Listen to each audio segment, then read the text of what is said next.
আউযু বিল্লাহি মিনাশ শাইতানির রাজিম বিসমিল্লাহির রহমানির রহিম নাহমাদুহু ওয়া নুসাল্লি আলা রাসূলিল কারীম আম্মা বাদ। দেশ এবং দেশের বাইরে যে যেখান থেকে হাফিজ কবিরাজ মিডিয়ার সাথে যুক্ত আছেন তাদের সকলকে জানাই আন্তরিক শুভেচ্ছা, অভিনন্দন এবং সালাম। আসসালামু আলাইকুম ওয়া রাহমাতুল্লাহি ওয়া বারাকাতুহু। কেমন আছেন সবাই? আশা করি আল্লাহর অশেষ রহমতে সবাই ভালো আছেন। আলহামদুলিল্লাহ, আল্লাহর কাছে লাখ কোটি শুকরিয়া আদায় করতেছি আমরা ভালো আছি এবং ভালো থেকে অনেক দিন পর কিন্তু আপনাদের সামনে চলে আসছি। সবই আপনাদের দোয়া, আল্লাহর রহমত ছাড়া কিন্তু আপনাদের সামনে আসা সম্ভব না। তো যাই হোক, যে যেখানে যে অবস্থায় আছেন সর্বসময় আপনাদের জন্য দোয়া করি যে আপনারা ভালো থাকেন, সুস্থ থাকেন। সর্বসময় দোয়া করি যে আল্লাহ তাআলা আমার সাথে যারা যুক্ত আছেন এবং আমার সাথে যারা যুক্ত নাই, যারা আমার সাথে যোগাযোগ করেন না, আমি কারোরই খারাপ চাই না। সবার জন্যই দোয়া করি যে আল্লাহ তাআলা যেন সবাইকে সহি সালামত ভালো রাখে সর্বসময়। মূলত কিন্তু আজকে বিগত অনেক দিন যাবত আপনাদের সামনে এইভাবে লাইভে আসা হয় না, বিশেষ কিছু কিছু কারণে, পারিবারিক সমস্যা, নিজের সমস্যা, বিভিন্ন কারণে আপনাদের সামনে কিন্তু নিয়মিত আসা হয় না। তো যাই হোক, আজকে থেকে ইনশাল্লাহ, আজকে থেকে আপনারা প্রতিনিয়ত আমাকে লাইভে দেখতে পাবেন। আপনারা সবাই আমার জন্য দোয়া করবেন, আমাদের সবার জন্য দোয়া করবেন, আমরা যেন সুস্থ থেকে সর্বসময় ভালো ভালো কাজ নিয়ে যেন আপনাদের সামনে হাজির হইতে পারি। তো মূলত বিশেষ একটা কাজের জন্য কিন্তু আজকে বসছি, যে কাজটা মানে এর আগে অনেক আগেই বসা উচিত ছিল আমার, অনেক আগেই বসা উচিত ছিল, কিন্তু সময়ের পরিপ্রেক্ষিতে আমার কিন্তু বসা হয় নাই। সময়টা এরকম একটা জিনিস, বলা হয়েছে যে নদীর স্রোত আর সময়ের কাঁটা, এটা কিন্তু ঠেকানো অসম্ভব। পৃথিবীতে তিনটা সময়, আমার মনে হয় যে তিনটা না তার অধিক, এরকম সময়টায় মানে সময়ের কাঁটা দাঁড় হয়ে গেছিল। তার মধ্যে একটা, সেটা হচ্ছে আমাদের আখেরি জামানার শেষ পয়গম্বর হযরত মুহাম্মদ সাল্লাল্লাহু আলাইহি ওয়াসাল্লাম যেদিন মেরাজে যায়, সেই দিন থেকে তার মেরাজে থেকে ফিরে আসা অবধি পৃথিবীর সময় কিন্তু থেমে গিয়েছিল। উনি মেরাজ থেকে ঘুরে আসার পরে অজু করছে, যে অজুর পানিটা গড়াই যাচ্ছে, বিছনা গরম, বিভিন্ন রকম মানে অবস্থা। তারপরেও কিন্তু এর মধ্যে থেকে অনেক কয়েকটা বছর কিন্তু মেরাজে উনি অতিক্রম করে আসে। আর আরেকটা সময় থেমে গেছিল, সেটা হচ্ছে হযরত বেলাল রাদিয়াল্লাহু তাআলা আনহু। উনি যেদিন ফজরের আজানটা দিতে দেরি করে কারণবশত, সেই কারণ যদি আমি ব্যাখ্যা করতে চাই হয়তো অনেক সময়ের প্রয়োজন। কারণবশত উনি আজান দিতে দেরি করে, বা ওনাকে কিন্তু অনেক ট্রোল করে, বা অনেক মানুষ অনেক কথা বলে যে বেলাল কালো, সে কেন আজান দিবে, এত ভালো ভালো রূপবতী অনেক রূপবান ছেলে আছে, তারা কেন আজান দেয় না। তো আল্লাহ তাআলা এতটুকুই শুধু বুঝাইছে যে মানুষ যদি কুৎসিত হয়, কালো হয়, কিন্তু তার ভেতরে যদি আল্লাহওয়ালা, আল্লাহ ভীরু এগুলো যদি থাকে, আল্লাহর কাছে সেটাই কিন্তু সর্বোচ্চ প্রিয়। তো দেখেন, তো হযরত বেলাল রাদিয়াল্লাহু তাআলা আনহু, উনি কিন্তু আজান দিতে দেরি করার কারণে, ফজর আজান দিতে দেরি করার কারণে কিন্তু সেই দিন আর কোনো ভোর হয় না। কেন ভোর হয় না? কানাকানি, এটা ওটা কথা, এটা ওটা কথা বলতে বলতে তখন এক পর্যায়ে জানা যায় যে হযরত বেলাল রাদিয়াল্লাহু তাআলা আনহু ফজরের আজান না দেয়া পর্যন্ত, জিবরাইলের মাধ্যমে ওহী আসে যে ফজরের আজান না দেয়া পর্যন্ত সেই হযরত বেলাল রাদিয়াল্লাহু তাআলা আনহুর আজানটা আরশে আজিম পর্যন্ত পৌঁছায়। ওই আজানটা না হওয়া পর্যন্ত ফজর হবে না। ওই টাইমটা কিন্তু টাইমটা বন্ধ হয়েছিল। তো আমাদের মধ্যে থেকে কিন্তু টাইম নিয়মিত কিন্তু অতিক্রম হয়ে যাচ্ছে। আমরা মায়ের পেট থেকে জন্মগ্রহণ করছিলাম, শিশু ছিলাম, শৈশবে, তারপরে যৌবনে, ধীরে ধীরে বৃদ্ধর দিকে চলে যাব।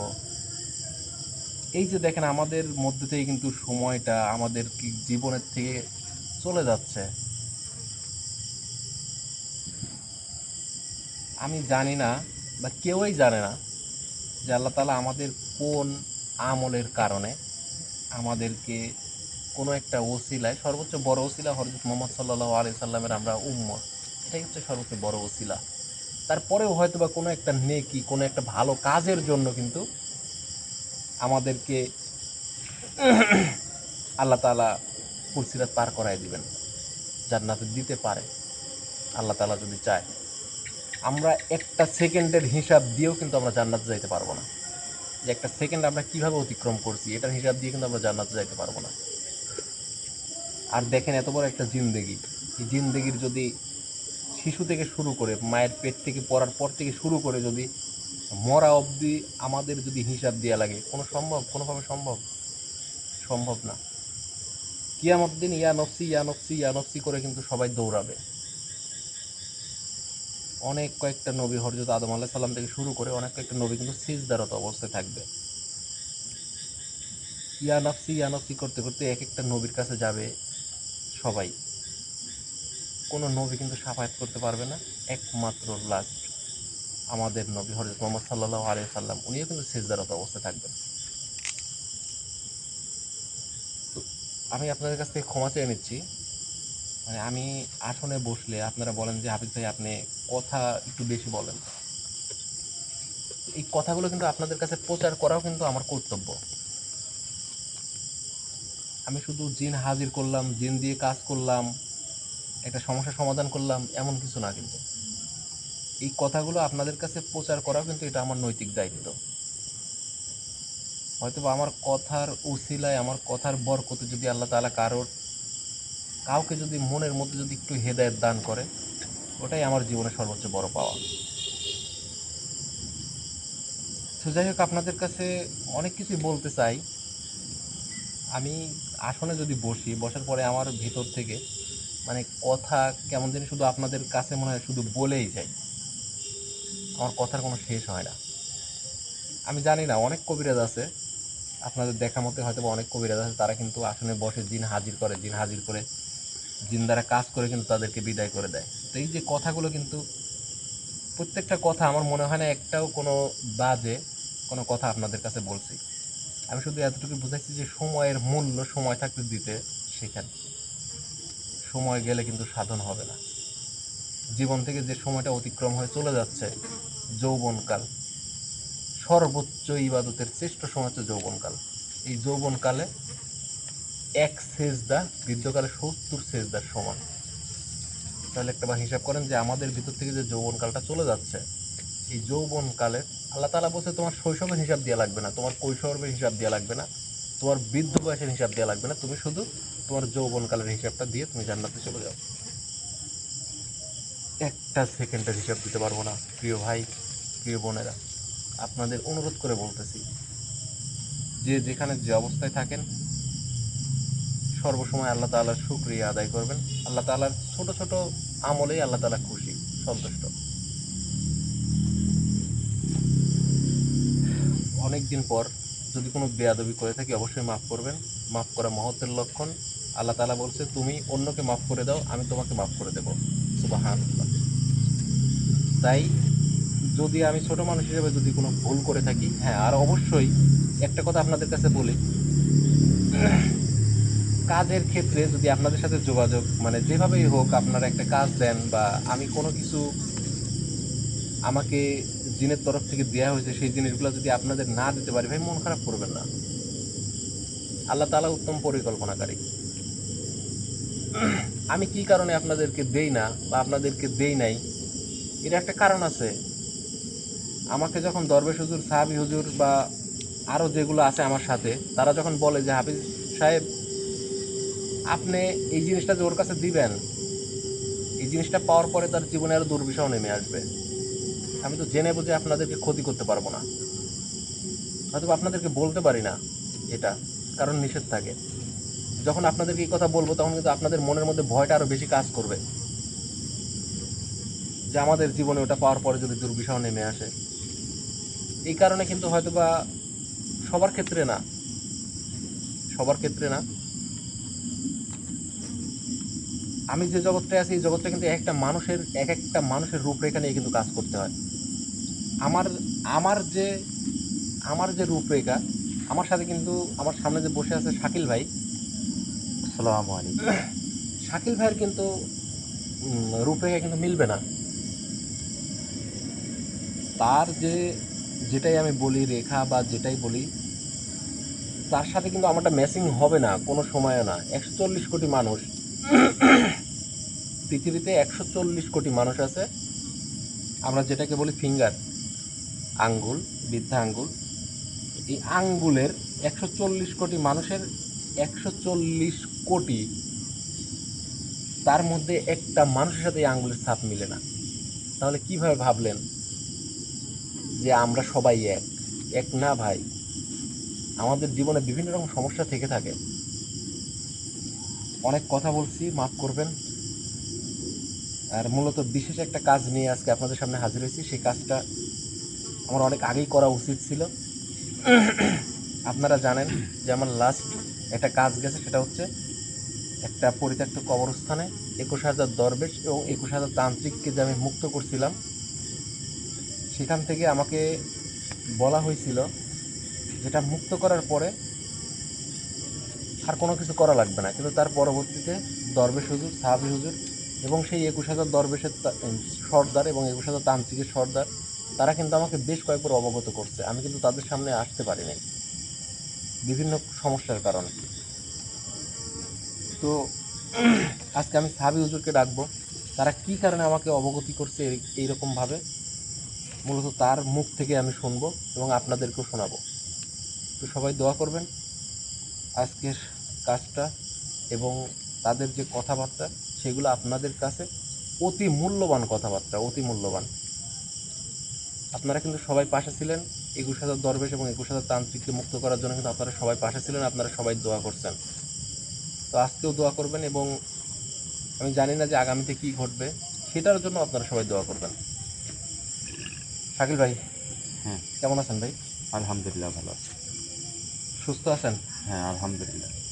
জি আলহামদুলিল্লাহ। তো বিষয় হচ্ছে ভাই, একটা কাজ নিয়ে হাজির হয়েছে, সেটা কিন্তু আপনি জানেন। হ্যাঁ, জানি। তো মূলত আমি সাহাবি হুজুরকে ডাকবো, তার মুখ থেকে শুনবো যে কি কারণে বারবার তারা আমাদেরকে অবগত করতেছে যে সেই পরিত্যক্ত কবরস্থানে যাওয়া লাগবে। এরকমভাবে কিন্তু তারা বিভিন্নভাবে অবগত করতেছে। তো মূলত আমরা জানেনই তো ভাই, আসলে জীবনের উপর দিয়ে কী সমস্যার সম্মুখীন হয়েছিলাম। এই কারণে কিন্তু আমরা এই কাজটা মানে এ পর্যন্ত সেই জায়গায় যাইতে পারি নাই এবং দরবেশ হুজুর, সাহাবী হুজুর, তাদের মুখ থেকে কিন্তু শুনতে পারি নাই যে আসলে কী কারণে তারা আমাদেরকে এইভাবে অবগত করতেছে। তো আপনি কি ভাই প্রস্তুত আছেন? হ্যাঁ, প্রস্তুত। আলহামদুলিল্লাহ। আউযু বিল্লাহি মিনাশ শাইতানির রাজিম। বিসমিল্লাহির রহমানির রহিম।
আসসালামু আলাইকুম ওয়া রাহমাতুল্লাহি ওয়া বারাকাতুহু।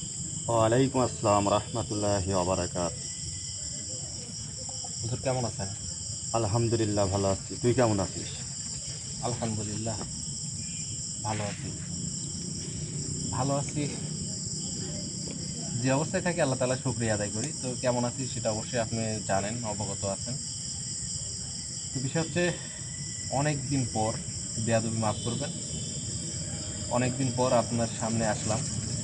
অনেক আগেই আসা উচিত ছিল, যদিও আপনি বেশ কিছুদিন যাবৎ আমাকে বলতেছেন যে বাবা তোর সাথে অনেক কথা আছে, সেই কথাগুলো শোনার হয়তো বা আমার সময় হয় নাই, বা সেরকম সময় আপনাকে দিতেও পারি নাই। তো যাই হোক, আজকে আলহামদুলিল্লাহ ইনশাল্লাহ এর পর থেকে প্রতিনিয়ত আপনার সাথে আপনাকে সঙ্গে নিয়ে বিভিন্ন কাজে যাব, বিভিন্ন সমস্যা সমাধান করব। তো বিষয় হচ্ছে, আপনি যে বিষয়গুলো নিয়ে আমাকে অবগত করতেছিলেন, দরবেশ হুজুর আপনি আছেন, তারপরে ২১,০০০ দরবেশের সর্দার, ২১,০০০ তান্ত্রিকের সর্দার। তো মূলত কিন্তু ২১,০০০ দরবেশ কিন্তু আপনাদের কাছে আছে, তো ওনারা কেমন আছে? ইনশাল্লাহ ওরা ভালো আছে। আলহামদুলিল্লাহ। এখন আপনার কাছে শুধু এতটুকু জানতে চাই যে কি কারণে, কোন কারণে আমাকে বারবার আপনি বলতেছেন যে হাফিজ তোর সাথে আমার কথা আছে, দরবেশ হুজুর বলতেছি, কোন কথা আমাকে বলতেছেন সেটা একটু বলবেন? হাফিজ শোন, আমি তোকে অনেক দিন ধরে অবগত করতেছি, এমনকি ডাকতেছি। জি তো তোর অসুস্থতা এবং পারিবারিক সমস্যার কারণে জি জি তুই হয়তো আমার ডাকে সাড়া দিস নাই। জি তো আজকে যেহেতু সাড়া দিছিস, তো আমি তোকে যে কাজটার জন্য আমি ডাকছি হচ্ছে ২১,০০০ দরবেশ এবং ২১,০০০ তান্ত্রিককে তুই যে মুক্তি করেছিলি, জি। সেখানে একটা মূল্যবান সম্পদ আছে। যে সম্পদ, যে তান্ত্রিককে তুই ছেড়ে দিয়েছিলি ধরে, মনে হ্যাঁ মনে আছে কি তোর? হ্যাঁ হ্যাঁ, যে তান্ত্রিক ২১,০০০ দরবেশ এবং ২১,০০০ তান্ত্রিককে যে বন্দি করে রাখছিল। বন্দি করে রাখছিল, সেই তান্ত্রিক, হ্যাঁ মানুষরূপী তান্ত্রিক, জি হ্যাঁ, বলেন। মানুষরূপী তান্ত্রিক, যে তান্ত্রিক ছিল, তার কথা তোর অবশ্যই মনে আছে হ্যাঁ নাকি? অবশ্যই মনে আছে, তাকে তো আমি ধরছিলাম। হ্যাঁ, সে তান্ত্রিক ওই যে জায়গাটায়, পরিত্যক্ত কবরস্থানে, হ্যাঁ হ্যাঁ হ্যাঁ। যে জায়গাটায় তুই মনে কর। আমি যে ওখানে গিয়েছিলাম, যাওয়ার পরে হ্যাঁ মানে তাদেরকে মুক্ত, আসলে এই যে তা আমিও সেটা বুঝতে পারছিলাম যে যে কারণে ২১,০০০ দরবেশ এবং ২১,০০০ তান্ত্রিককে ওখানে বন্দি করে রাখছিল, কোনো না কোনো কারণে অবশ্যই কোনো কিছু বিনিময়ে কিন্তু তারা বলছিল যে এখানে এমন কিছু আছে যেটা আহ, উদ্ধার করার জন্য কিন্তু সেই তান্ত্রিকটা কিন্তু ওদেরকে বন্দি করে রাখছিল। হ্যাঁ হ্যাঁ হ্যাঁ। তো আমি এ, সেখানে এমন একটা মূল্যবান জিনিস আছে, জি যে যে জিনিসটা তুই যদি উদ্ধার করতে পারিস, জি। তুই এক মৃত ব্যক্তি, মানে মরে যাওয়া ব্যক্তি জীবিত করা বাদে তুই সব কাজই করতে পারবি। আলহামদুলিল্লাহ। তার মানে আপনি বলতেছেন যে ওখানে যে জিনিসটা আছে সেই জিনিসটা মানে ওই ওখানে কি মানে এখন যে জিনিসটা আছে সেই জিনিসটা উদ্ধার করার জন্য কি সেই তান্ত্রিকটা মানে তৎপর চালাচ্ছে নাকি? হ্যাঁ হ্যাঁ হ্যাঁ, অবশ্যই সে তান্ত্রিকটা অবশ্যই কাজ চালিয়ে যাচ্ছে, কিন্তু সে পারতেছে না। তো অতি তাড়াতাড়ি তোর জিনিসটা উদ্ধার করতে হবে। উদ্ধার করে, তোর ভালোবাসার মানুষ আছে। আপনি যে কথাটা বলতেছেন এই কথাটার পরিপ্রেক্ষিতে এরকম কথা আসে যে ওই এমন কোনো একটা জিনিস আছে, সেই মহামূল্যবান জিনিসটা যদি খারাপ কারোর হাতে পড়ে যায়, হ্যাঁ হ্যাঁ হ্যাঁ হ্যাঁ এটার জন্য কি বিভিন্ন রকম সমস্যাই ঘটতে পারে? হ্যাঁ, অবশ্যই ঘটতে পারে। সেই জিনিসটা যদি অন্য কোনো খারাপ লোকের হাতে পড়ে যায়, হুম হুম। তাহলে মনে করে যে অনেক খারাপ হবে।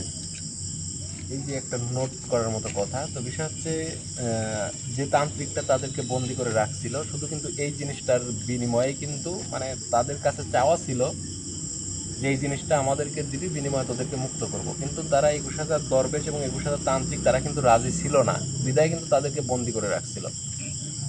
তো দেখেন, এই যে যে জিনিসটা মহামূল্যবান যেটাই বলি, সেই জিনিসটা এখনো উদ্ধার করার জন্য সেই মানসরূপী তান্ত্রিকটা কিন্তু সেখানে নিয়মিত যাতায়াত করতেছে এবং অনেক রকম চেষ্টা চালাচ্ছে, কিন্তু উদ্ধার করতে পারতেছে না। ওনারা আমাকে এত জরুরি তলব করার কারণ হচ্ছে এই একটাই, যে তুই ওই তান্ত্রিকের হাতে পাওয়ার আগে তুই ওই জিনিসটা উদ্ধার কর। উদ্ধার কর, আমরা এটাই চাচ্ছি। আচ্ছা, এখন বিষয় হচ্ছে হুজুর, সেটা উদ্ধার করার জন্য কোনো দিনক্ষণ বা কোনো নিয়ম কানুন বা কোনো কিছু আছে নাকি আমি সরাসরি গিয়ে সেটা উদ্ধার করতে পারবো? অবশ্যই আছে। তুই মনে কর হচ্ছে আপাতত ১ সপ্তাহের মধ্যে জি। তুই যদি এই জিনিসটা উদ্ধার করতে না পারিস, ওই মানুষরূপী তান্ত্রিক কিন্তু জিনিসটা উদ্ধার করে ফেলবে। তো তুই ১ সপ্তাহের মধ্যে যে কোনো মূল্যে ওই জিনিসটা তুই উদ্ধার কর। এটা কি আমি ইচ্ছা করলে কি উদ্ধার করতে পারবো? আপনাদের সাহায্য সহযোগিতা এগুলো হ্যাঁ হ্যাঁ, প্রয়োজন নেই? আমরা তো অবশ্যই তোর সাথে থাকবো। 21,000 তান্ত্রিক থাকবে, 21,000 দরবেশ থাকবে, সবাই থাকবো, আমি থাকবো, সাহাবী হুজুর থাকবে। সবাই আমরা একসাথে থেকেই তোকে সাহায্য করব, তুই জিনিসটা উদ্ধার করতে পারবি। সাহাবে হুজুর, দরবেশ হুজুর, আপনাদের, হ্যাঁ তা তো অবশ্যই। এটা যদিও, কারণ ওখানে যে জিনিসটা আছে সেই জিনিসটা যদি উদ্ধার করাই যেত তাহলে কিন্তু আমি অনেক আগেই উদ্ধার করতে পারতাম। তো যাই হোক, আপনাদের সবার সাহায্য সহযোগিতায় ইনশাল্লাহ আমি চেষ্টা করব সেই জিনিসটা উদ্ধার করার জন্য, খুব দ্রুত সেখানে যাওয়ার জন্য। তো মূলত আহ, আচ্ছা, আমি আপাতত আপনাকে আর কিছু বলতে চাচ্ছি না। আপনি আমাকে যতটুকু বলছেন সেটার উপর আমি একটু সেই পরিত্যক্ত কবরস্থানে যাব। যাওয়ার পরে সেখানে গিয়ে আমি আগে একটু পরিদর্শন করব যে আদৌ ওখানে সেই জিনিসটা আছে কিনা, বা আমার, আমি অবশ্যই দেখার চেষ্টা করব গোপনীয়ভাবে সেই মানুষরূপী তান্ত্রিক সেখানে যাওয়া আসা করে কিনা, বা সেটা উদ্ধার করার জন্য কতটুকু তৎপর আছে। আর এমন একটা জিনিস সেখানে আছে যে জিনিসটা উদ্ধার করার, মানে যেই হাতে পাবে তারই হয়তো বা মানে তকদির নসিব বদলে যাবে। হ্যাঁ হ্যাঁ হ্যাঁ। তো আমি চাচ্ছি যে আমার ওসিলায় যদি আমার ভালোবাসার মানুষদের আমি যদি বিন্দুমাত্র উপকার করতে পারি, এটাই আমার সার্থকতা। তো ইনশাল্লাহ আমি খুব দ্রুত, আপনি যে 1 সপ্তাহের কথা বললেন, আমি খুব দ্রুত মানে এক ইনশাল্লাহ। সপ্তাহের মধ্যেই, হ্যাঁ, কারণ হ্যাঁ। আজকে ওই কালকে পারিস, কালকের পর দিন পারিস, জি। মানে এক সপ্তাহের মধ্যেই তোর এই কাজটা করতে হবে। না হলে এই মানসরূপী তান্ত্রিক কাজটা সফল করে ফেলবে। আচ্ছা, ঠিক আছে হুজুর, অবশ্যই আমি আপনাকে সঙ্গে নিয়ে, দরবেশ হুজুরকে সঙ্গে নিয়ে এবং সবাইকে সঙ্গে নিয়ে আমি সেই জায়গাতে যাব। যাওয়ার পরে সেই জায়গাটা আমি সুন্দরভাবে আবারও দেখব আপনাদের সঙ্গে নিয়েই। দেখার পরেই কিন্তু আমি সিদ্ধান্ত নেব যে আদৌ ওখানে যে জিনিসটা আছে সেটা আসলে উদ্ধার করার মতো কোনো জিনিস কি না, বা এটা কোনো খারাপ তান্ত্রিকের বা কারোর হাতে যদি চলে যায় তারা কতটুকু ক্ষতি করতে পারবে মানুষের, বা আমার কাছে আসলে আমি কতটুকু মানুষের উপকার করতে পারবো, এগুলো সব কিছু দেখার জন্য আমি সেই জায়গাতে যাব ইনশাল্লাহ। তো আপনাদের সবাইকে আমি অবগত করতেছি, আপনারা আমার লাইভে লাস্টে যে একটা কাজ আপনারা দেখছেন, হয়তোবা জানি না সবার মনে আছে কিনা। তো সেই 21,000 দরবেশ এবং 21,000 তান্ত্রিককে মুক্ত করার পর থেকে কিন্তু আমি সেই জায়গাতে আর যাইনি। না যাওয়ার কারণে সেই মানুষরূপী তান্ত্রিকটা কিন্তু সেখানে যাতায়াত করতেছে নিয়মিত, এবং বিভিন্ন কৌশল অবলম্বন করছে সেই জিনিসটা উদ্ধার করার জন্য, কিন্তু সে এখনো উদ্ধার করতে পারে নাই। তো যাই হোক, আমি আপনাদের কাছ থেকে সময় নিচ্ছি, ইনশাল্লাহ খুব দ্রুত সেই পরিত্যক্ত কবরস্থানে যাব, এবং যাওয়ার পরে সেই জায়গাতে কি আছে না আছে সেগুলো আপনাদের সামনে দেখানোর চেষ্টা করব সর্বোচ্চ। আর অনেক দিন পরে বসতে তো জানেনি, হুজুর আমার সামনে বসে আছে, হুজুরের সাথে আরও কিছু কাজের বিষয়ে কথা বলবো। এই কারণে আমি ওনাকে আসনেই বসিয়ে আরও কিছু কথা বলবো। তো আজকের মতো বিদায় নিচ্ছি। ইনশাল্লাহ প্রতিনিয়ত আপনাদের দোয়ায়, আপনাদের ভালোবাসা আপনারা দিবেন, এবং লাইক, কমেন্টস এবং শেয়ার করবেন। আপনাদের ওসিলা যদি কারোর উপকার হয় শেয়ারের মাধ্যমে, তাহলে কিন্তু অবশ্যই আপনাদেরও ফায়দা হবে। তো যাই হোক, আমাদের জন্য সর্বোপরি দোয়া করবেন, আমরা যেন সবাই ভালো থাকি, সুস্থ থাকি। আমরাও দোয়া করি আপনারা সবাই ভালো থাকেন, সুস্থ থাকেন। আজকের মতো বিদায় নিচ্ছি। ইনশাল্লাহ আগামীকালকে আপনাদের সাথে সেম টাইমেই দেখা হবে। আসসালামু আলাইকুম ওয়া রাহমাতুল্লাহি ওয়া বারাকাতুহু।